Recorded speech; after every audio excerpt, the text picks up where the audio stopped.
What is happening, everyone? Welcome to another episode of the Lifting Ugly podcast. We have a very special guest on with us today, so making sure you stay tuned for that. Have my lovely co-host here to the side of me. Let her introduce herself. I'm Julia Bird. Woo! There we go. Waving works for those watching on video, but if they are just streaming audio, probably won't work too well. Just so you know. All right, so we're gonna cruise through this real quick so that we can get to our guest. As always, we encourage everyone to go to generalleathercraft.com to see our friend Pioneer Lifting and let Julia tell you about some of the fine items that they have there at generalleathercraft.com. Of course, I'm going to address the dog collars. They have great dog collars. On the lifting side, they have lifting belts. Am I glitching super bad? No, it's not too bad. Okay. They have lifting belts. They have knee sleeves now, right? Yes. They're working on elbow wraps. Sleeves. Oh, elbow sleeves. Right. And then they also have wallets. Really anything that you can imagine that can be made out of leather, they do it. And even some things that don't. They also have knee wraps and straps that you can get from them as well. Knee sleeves are not leather based either. That would they're not. No. Super uncomfortable. I don't know. Now I'm interested in trying it out. Leather knee sleeves? Yeah. You could be pretty sweet. And really expensive. Really? So again, generalleathercraft.com for all your Pioneer lifting gear. You can follow Julia here at Julia R. Bird on the Instagram. Visit the show, follow the show, engage with the show at lifting_ugly, or search lifting ugly on any social media platform, YouTube, Twitch. Those are video sites, any of your audio listening pleasure places. Of course, if you're listening to this, I don't need to tell you because you already found one. So you did it. Good job. Yeah, you did it. Woo-hoo. But to help out, click the little thumbs up button. That's helpful. Click the subscribe button. That's also very helpful. You do those things, that helps the show get seen by other people, which is greatly appreciated by us. Also, you can go to liftingugly.com to get any Lifting Ugly type gear. Shirt Julia has on is the Wu-Tang inspired Lifting Ugly shirt. I have on the Great Equalizer plate shirt. Yes. So make sure to go to liftingugly.com for those things. We are now going to jump into our intro song and be back with our very special guest. Stay tuned.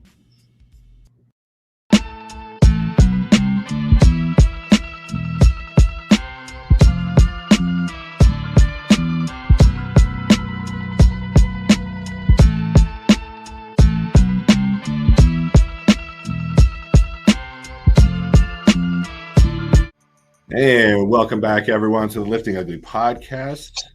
I am your host, Craig Bird. And if you're watching, right up above me is none other than my co-host. Yeah, Julia Bird. There we go. What? I just did. I know. You were a little delayed, though, so I figured I'd call you on it a little bit. All right, we want to welcome our guest, none other than professional strong woman, Erin Murray. Thank you for being here today. Yay! Taking the time out. Anyone who doesn't know, was it? Well, I guess I shouldn't say anyone who doesn't know. Was the Arnold like your real like out front performance for Strongwoman? It was or definitely the biggest. Have you competed? Like in terms of just like exposure shows? Yes. So I'd say that the Arnold, and then I did a Giants live show last year too, the Battle of the Nations. That was a pretty big show in terms of just like audience and eyes. I mean, World's Strongest Woman is always kind of the biggest show, especially for us weight class athletes. It's a little bit less like spectator-y than those other shows, but it kind of depends on what you consider a big show. But yeah, the Arnold was definitely the most like eyes that I've ever had on me while I'm competing, in terms of just like the exposure and people that are watching. So, and how did that affect anything that you did? How you approached it? Easier, harder?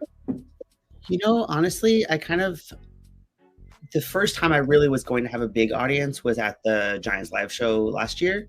And I thought that it was going to make me nervous having like thousands of people and like the crowd cheering. And like, I thought that it would get in my head, and it really doesn't. And I know everyone's experience is probably different, but like when I go up to do the event, nothing else exists. Like there could be 5 people in the audience or 5 million people in the audience. And like, I don't hear or see anything when I'm actually doing the event.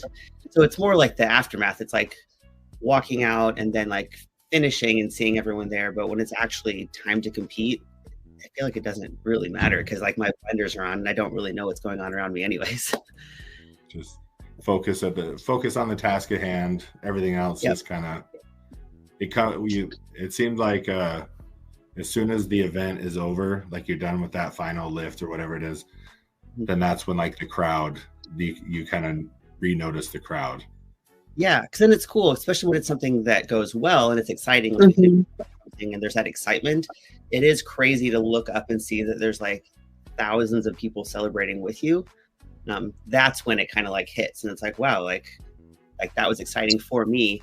But it's also really cool to know that like other people get excited about it too. That's a surreal thing that I never expected to experience in my life. That like just people wanting me to succeed also feels really cool. Right. So I usually get way ahead of everything and ask a bunch of questions, and then I ask Julia if she has any, and by that point I've usually taken. So I'm gonna let her ask any questions she might have now, so that I don't just keep her quiet during the whole process. So I'm gonna ask like, you know, the classic cheesy question, but what got you into Strongwoman? So Strongwoman, I got into like 8 years ago. I powerlifted before that. So my like competitive strength journey started when I was 19. I'm 30 now, almost 31. I got into lifting midst of dealing with a lot of mental health issues. I went to college and actually had to drop out after my first year to come home and get help because I was really struggling with things. Part of what I started doing at that time was actually it started with martial arts. Ironically enough, that's not something that lasted very long, but I just kind of like latched onto it, and I ended up being kind of good at it, and so it kind of snowballed from there. I started doing CrossFit to get into better shape for martial arts, and then I really liked the more lifting components of CrossFit, so that kind of naturally gravitated towards powerlifting. I did that for like 3 years, and then in that time, I decided to go back to school. So I went back to study exercise science, and I met a bunch of people who were in the fitness world during that time, and 2 of those people ended up being Zach McCarley and Pat Castelli, who you might not know the names anymore, but at the time they were both phenomenal strongmen. And Zach's actually kind of coming back into the world of strongmen. And they had put on a fundraiser show to raise money because they had gotten invited to go compete in Norway, I believe. So I just jumped in because they were my friends and I wanted to support them. And it ended up being like the most fun experience. And I just love strongman because obviously it's about being stronger, but it's more than just like how much weight you can lift. And it made me feel more athletic and well-rounded. Those are the elements of like speed and endurance, and it just made me feel like more complete as an athlete, I guess. Oh yeah, absolutely. Yeah, and so like, and even still, like I'm not the statically strongest in my class. That's never been my strength. So I was good at powerlifting, but I was never going to be like, unless I was willing to, do more than I was willing to do to get stronger. Like that wasn't my world, and strongman felt like, oh, this is where I belong. This is where I can showcase more like the athleticism and like competition intelligence and stuff like that. Well, that's awesome. I was just gonna say we've talked about many times the difference in I don't even know what weight type competitions. So whether it's bodybuilding, powerlifting, or strongman, and that these are my opinions. I won't attach them to anybody else. And I've done bodybuilding, but bodybuilding is not a sport; it's a pageant.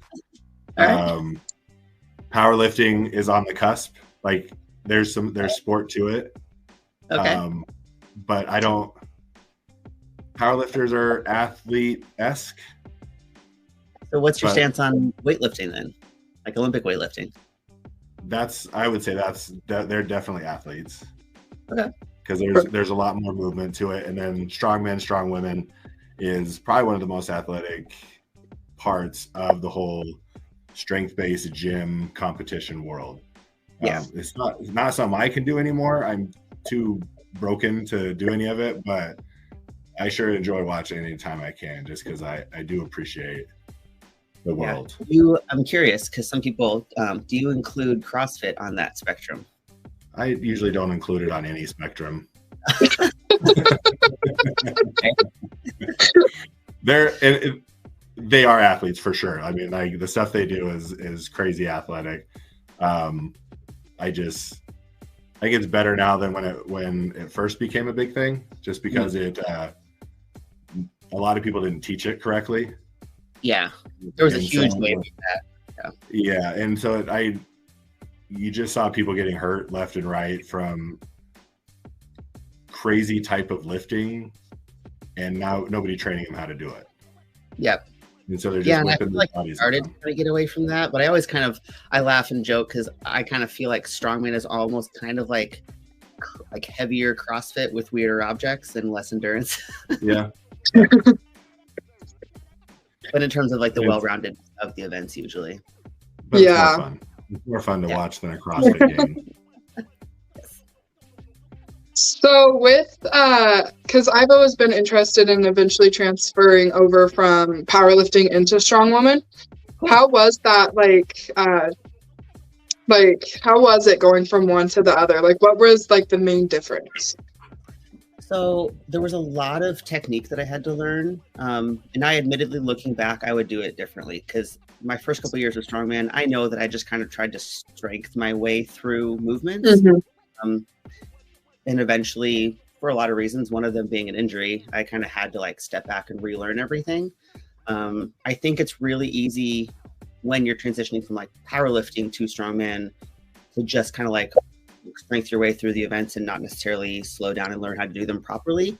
I noticed that people coming more from like Olympic weightlifting into strongman kind of handle it better because they're used to having to like nitpick the technique and then they have to like strength into it as opposed to already having the strength and then having to take that like that ego check of like, no, strip it down. Just because you're strong enough to do it doesn't mean that you're doing it correctly. And like it's hard. Like if I could go back, I would like make myself start over, like from scratch, relearn everything, and don't just because you can move something doesn't mean you're doing it the best way. And just like stripping it down and being a student again, and just take every single thing as if you've never lifted before and back to zero. And it sucks for the first year or two, but I wish I had done that because I think I could have avoided a lot of injuries and like mobility limitations that, you know, I'm really fighting to undo now and just go slow. Yeah. So, when are you looking to make the switch? I don't know. So I started powerlifting when I was 19. So, and I'm 20 now, so I've only been doing it for about a year, and I've only done one competition. So I think I want to get like another year in of powerlifting and do a couple more competitions this year. Cool. And then slowly start making that transfer over. At the gym I'm at now, they're a boxing / weightlifting gym. Cool. So I think I would start taking boxing classes to get that endurance more built up. Awesome. And then kind of make that switch over. Nice. Well, if any piece of advice that I wish that I had done, I know you're early enough that it's probably not an issue for you yet, but maintain your shoulder mobility. Yes. 3 years can just destroy that, and it makes strong really hard. Oh, I bet. So when it comes to the competitions, because one of the cool things, but it's got to be really hard as an athlete in the competitions, is they basically just make up whatever event they want to per competition. Yep. So how do you approach your training on something that no one's ever seen before, or even something maybe they've seen but the implement's a little bit different? Yeah, you see that a lot. Like either the implement you don't have access to, or sometimes you'll even get like mystery events where you don't even know what the event's going to be. I've been to contests where they completely changed the event. I remember one year nationals was supposed to be a Zercher yoke carry, and then the yokes they delivered didn't work for that event, so they just switched it to a normal yoke. No one had trained that. But I think it's just important to not over specify. Like if you get a series of events, it's like these 5 events, I don't think it's smart to like really over specify in just those things. It just kind of goes back to being well-rounded. I think just the best strongman athlete is always going to be the person that's just the most well-rounded and working on like all elements of fitness, all movement patterns. And I think just in general, if you're strong and move well, you can adapt on the day. It's the people that get like really hyper specific about the specific events that then you do show up and you get thrown off if something's a little bit different. Yeah. Okay. And I like to throw like elements of unpredictability into training sometimes. Like I think it's smart, even if you know what the pick height's going to be on a farmer's, for example, or like on a frame, if you have the ability to train different heights, I think that's smart to do, like making kind of small adjustments. You know, we had natural stones at the Arnold. Obviously, no one had touched those stones before, but the more you put your hands on things that you're not familiar with, the more you can just learn to adapt in the moment, and encouraging your brain to work like that in training, it will carry over. Right. So the Arnold, it seemed like they had the stone carry, which I don't think anyone had really, I mean, that's really hard. Even if you have access to something similar, the stones are not going to be the same shape, the same, cut the same. Yeah. And that's a good example, because I admittedly went into that event so confident, but I was just training on like pins with plates. So I had the same rings. The rings felt great, but plates don't behave the same way as stones do. I was going to crush that event. Like in training, it's been going so well. I was like, I'm going to get like a lap and a half, and then I didn't even make it 1 lap because it just didn't feel the same. And I think some of it is being prepared for any scenario, but also being mentally prepared that if something doesn't feel the way that it felt in the gym or doesn't go as well, to not like get down on yourself. Because I did have that brief moment of like, wow, that was it. As soon as I came off, and then I had to like reframe to like, no, that was a thing I've never done before. Like that was a PR. I've never done that exact thing before, and you just have to like not let it get in your head. Mm-hmm. And then on top of that, it looked like they were constantly banging into calves and shins and. Oh yeah, that looked brutal.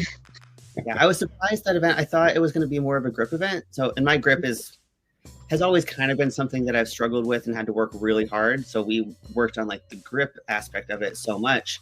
And then it was kind of a shock because it didn't end up feeling like a grip event for me. Like my grip was actually fine by the end. My hips were so tired from having to like push my leg against the stones the whole time because they were crashing my knees in so much that I wasn't really prepared for that. And that kind of goes back to like, I got too hyper specific on the thing that I thought was going to be the challenge in that event. And then it ended up being not what I expected. And I hadn't trained for that. And then, so like, the deadlift event, for example, how do you, like the gamesmanship aspect of it, where you're probably on the smaller side as far as size of female competitors, and kind of the range of where your deadlift's at versus some of the others. So how do you go into that, approach that? I mean, when there's somebody that can start at a weight that's higher than your last attempt. Yeah. I mean, so you're not, like I'm obviously not going to win this event. So how do you, the gamesmanship wise, how do you approach that? So it depends too, from a personal level, the goal is just always PR. So like Arnold was never a show that I was going to win. Like I'm not a 6'3", 250 pound, like So for me, it was just place as high as possible.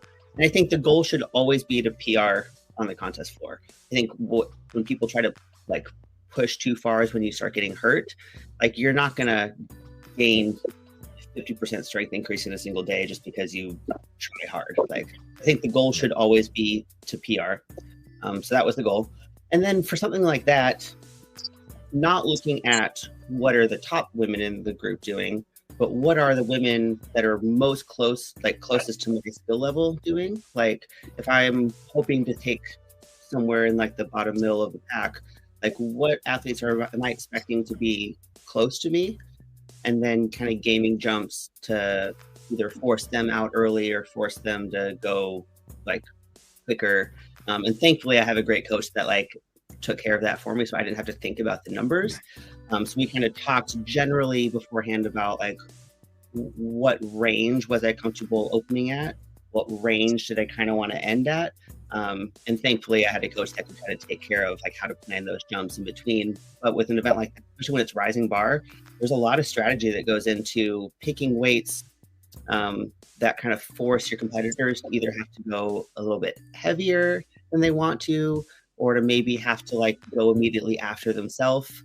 The timing gets really tricky, and there's actually a lot of thought and strategy that goes on in the back room with picking numbers and kind of trying to force people to do things that they don't want to do. Right. I noticed it a lot like on the men's side of it. And when you had, you know, was it Dan Bell that opened it in the 900s? And then of course, you know, have Thor that comes in and just lifts once. Yeah. And, you know, but everyone, but like, you know, like you said, I mean, the rest of the pack knows that they're not going to touch, you know, some of those numbers. And so they just gameplay with everyone in their kind of in their range is what you're saying. Yep. Like don't try and overshoot what you know, what is in your realm of possibility. Yeah. Cause I think that when people are competitive in strongman, it's not about winning events. It's about accumulating points. And I think that get that kind of mixed up, and that's where people make mistakes, is that like you don't have to win a single event to win a show.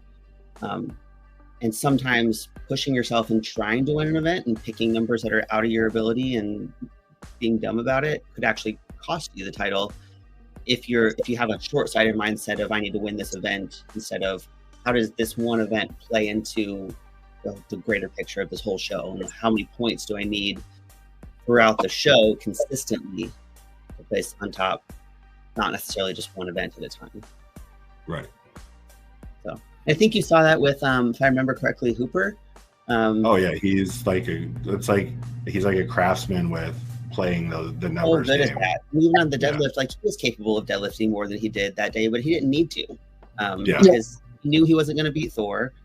I think Bobby got second. Maybe he could have gone head to head with Bobby, but looking forward at the show and where, you know, Bobby's strengths and weaknesses are, he could kind of game plan, like I'm going to get this many points on him here, so I don't really need that extra point right now. I can save it for later. And there's a lot of thought and strategy that goes into that. Like that 1 point wouldn't have really mattered, and it might have just made him more tired. So right. Yeah. And it worked out pretty well for him. Yeah. He's all right. Pretty good. Did you have any other questions, Julia? No, I think I got all my questions answered, actually. Okay, good. All right, so I know you've posted about this before, but just for anyone that's listening that maybe hasn't gone through your Instagram, the face paint and the braids. Can you run us through that? I know you kind of touched on it when you talked about like the mental health issue in school, and I'm assuming, well, I'm not assuming, I read it, so I know that's kind of where that stems from. But I would like, if you'd be willing, I'd love to hear you kind of elaborate on that. Yeah, so it's really just about becoming a different person.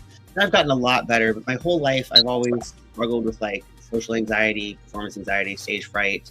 I've been really like shy and introverted. There's a lot of things that I've like worked through, especially being part of this world and challenging myself out of that comfort zone. But when it comes to like competing, I really need to tap into a different headspace, not just like on the contest floor, but like the entire day. So I'm not getting like caught up in what other people are doing or saying or thinking. Like I'm not the person in the back that's like joking around. Like I kind of stay in that headspace. And I did that for years without doing the makeup or anything like that. And it worked okay. But a couple years ago, I actually started doing makeup over like COVID quarantine times. It just became a hobby and something that I really started to enjoy doing.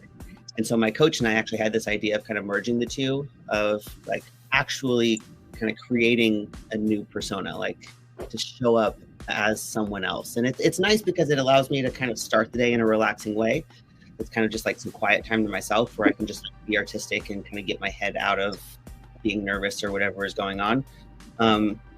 And then it allows me to transform into someone else. So like even throughout the day, if I'm starting to feel a little bit anxious or something, if I just like see myself in the mirror or something, I'm like, oh no, shit, like that's who we are today. And it's just like a reminder of, you know, Erin's not the one competing. Like someone else kind of takes over during that day, and it's a different headspace. And I think some people, I think it helps me a little bit too, because I think for years people thought that I was just a bitch because they would only see me at shows. And I'm actually really friendly and nice in real life, but people would only see me in that context, and they would think that like, wow, she never talks to anyone, like she won't even look at me, like all these things. And it almost gives me like permission to be like, this isn't me. And there's actually a visual representation of like, this is not me anymore. And at the end of the day, I can wipe it off and we can go get drinks or whatever it is. That's amazing. I love that. Yeah. It's just the warrior paint, braids, just... And it's funny, when I read that, I just thought about, you know, when I was much younger and used to play whatever sport. That's basically kind of how, like, I put on a uniform, I put on a helmet, I put on anything, and then that I would have like the same transformation. Not that I've never been. I mean, I choose to be an introvert mostly now, just because I'm tired of being out there, you know. It's just but when I was younger, I didn't struggle with that kind of stuff, but there's definitely an aggressiveness that I choose not to have on a regular daily basis, that you shouldn't. Right, exactly. Not especially the aggressiveness that it takes when you go into sport, you know. That's and so it was like, you know, put the helmet on and become somebody else.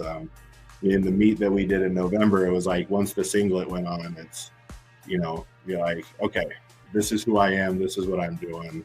You know, and then that's and I think a lot of people have something that they use for that.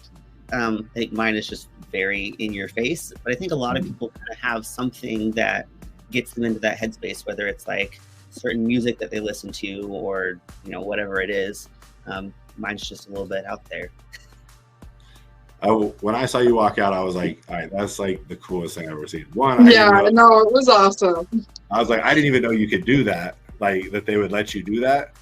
And I was like, damn, I don't know why more people, like, why that's never been done before. And I've started to see more people do it too, which I think is really cool.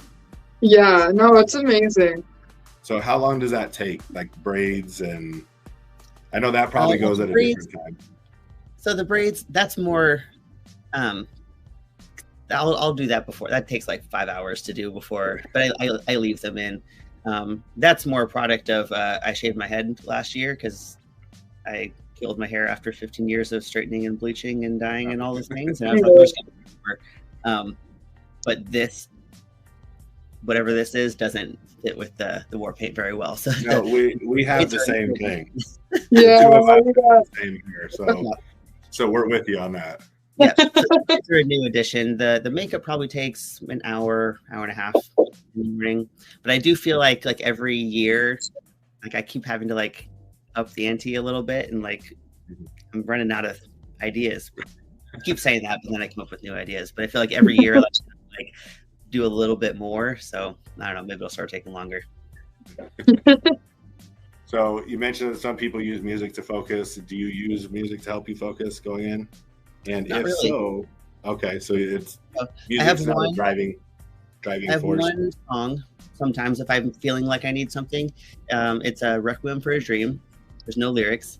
It's more like kind of symphonic music. In general, I don't like things with lyrics because I don't know. I just don't. it distracts me in a way that I don't feel like is productive.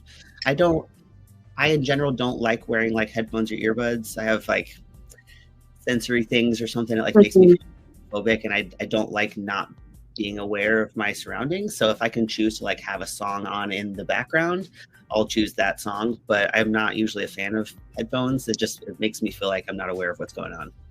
I actually don't listen to a whole lot of music before. So I know that everyone's usually in the back with like their headphones and they're like getting in their headspace, and I don't. It's weird because I like to kind of be in my own space, but I don't like to feel closed off. That makes sense. Like don't bother me. Like I'm gonna be here in the environment, but don't bother me. Yeah, no, that makes sense. Yeah.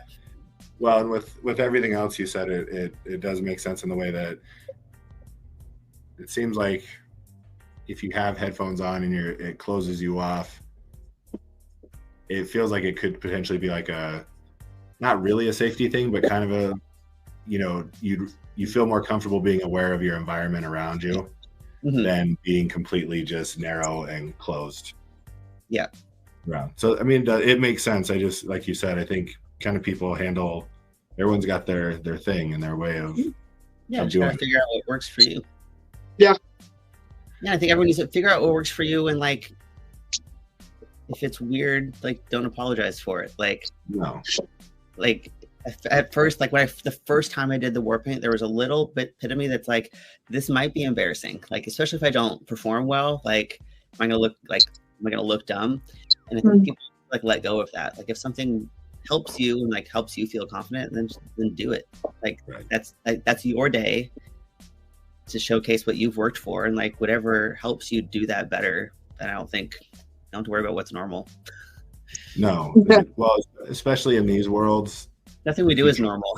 Right. So yeah, if you try and be normal, you're gonna have a sad event anyway. Yeah. So now we're gonna do a game that we do. I mean, you came from the powerlifting era, so white lights, red lights. So basically, what's the best versus the worst? What is a passing score for something, and what's a failing score for something?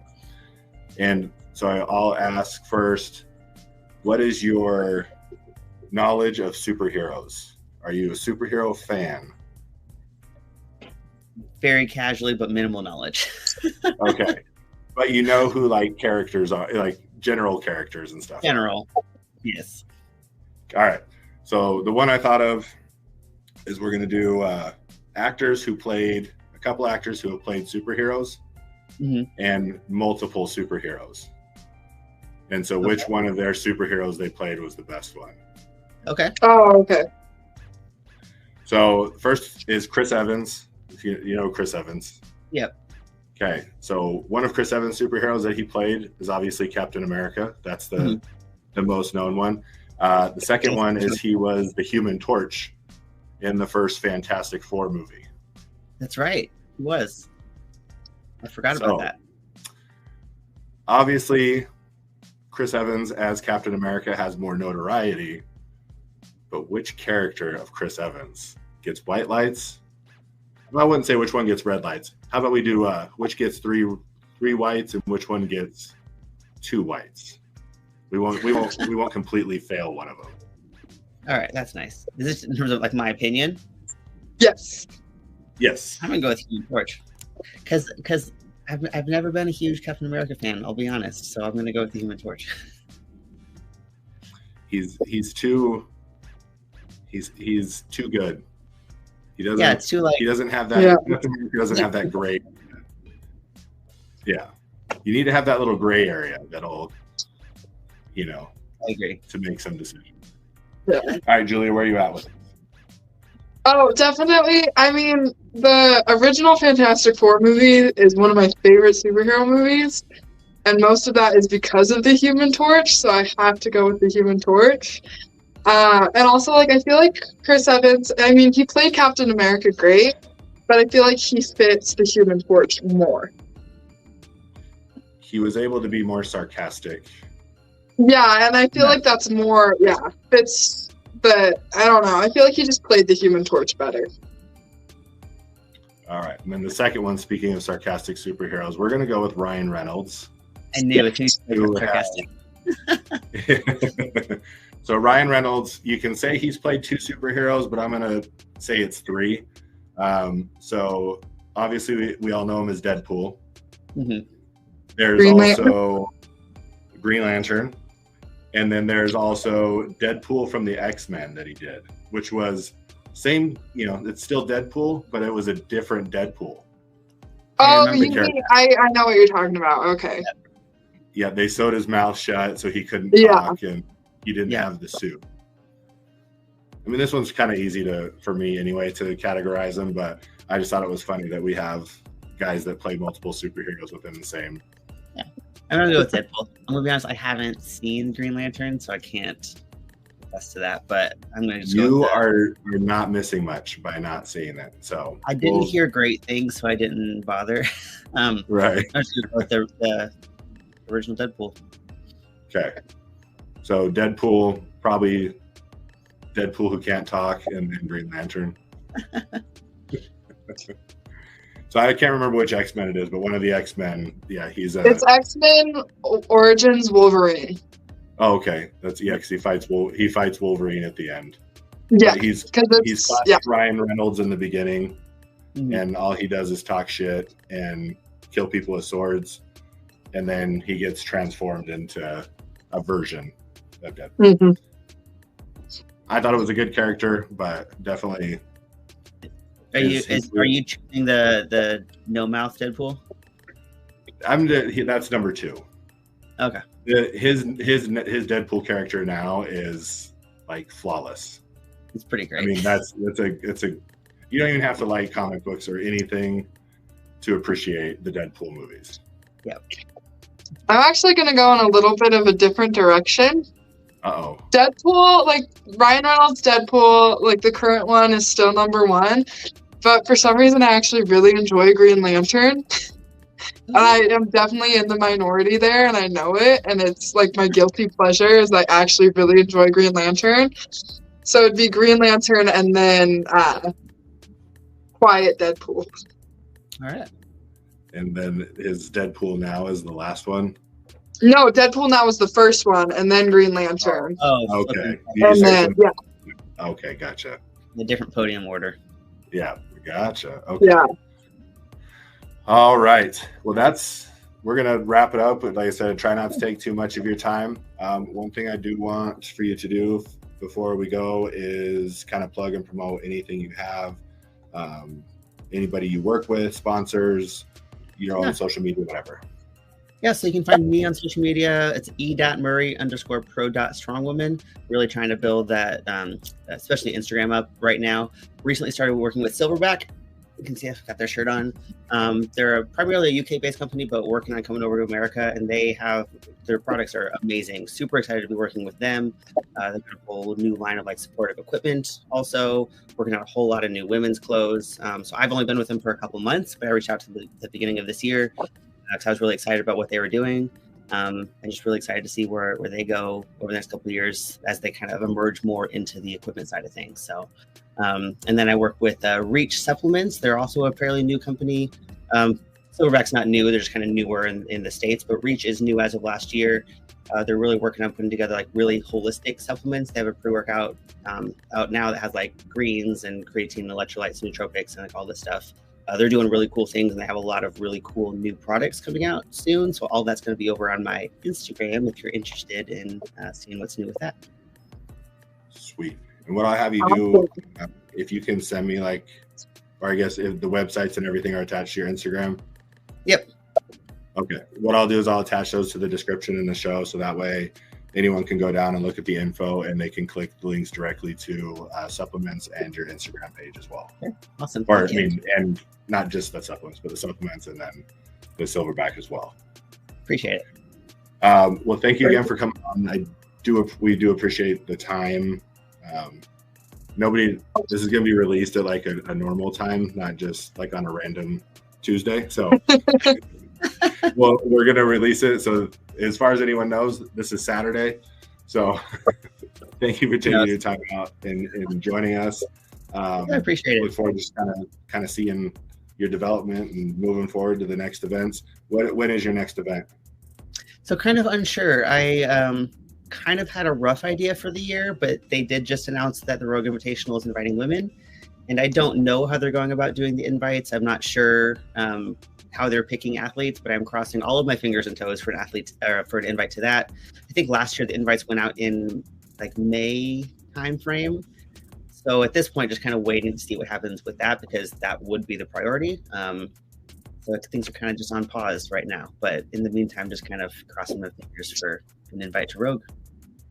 What about, is Brian Shaw doing another event this year? He is, yeah. So Shaw's doing the Shaw Classic. That's a really big show. JF Caron is inviting women to North Americas this year. I have an invite to that. I'll probably be doing that. That was in July. World at the end of the year. That's not until December, so it's a while for that. I'll do that. What weight class I do kind of depends on what other things I do throughout the year, so that's still kind of on the fence. But I think Worlds is the only thing that's like for sure. Americas is probably, and then Shaw would be cool if Rogue doesn't pan out. I don't know. There's just kind of a lot of things, and you have to figure out how the timing of all of them work. But I guess those are kind of the 4 shows that are on the radar. Well, if you end up at the Shaw, then we maybe see you here in Colorado then. Oh yeah, because that's where you're at, right? Mm-hmm. We're on the other side of the state. Regardless, so. Yeah, he usually, I think he's had it at Estes Park, which is a few hours away from where we're at, but Estes Park is always worth a drive anyway, let alone That's true. Go some cool strongman stuff, strongwoman stuff. That's worth it. If it's drivable, it's worth it. Oh yeah, for sure. All right. Well, thanks again. Thank you so much. Everyone go check her out. e.murray_pro strongwoman.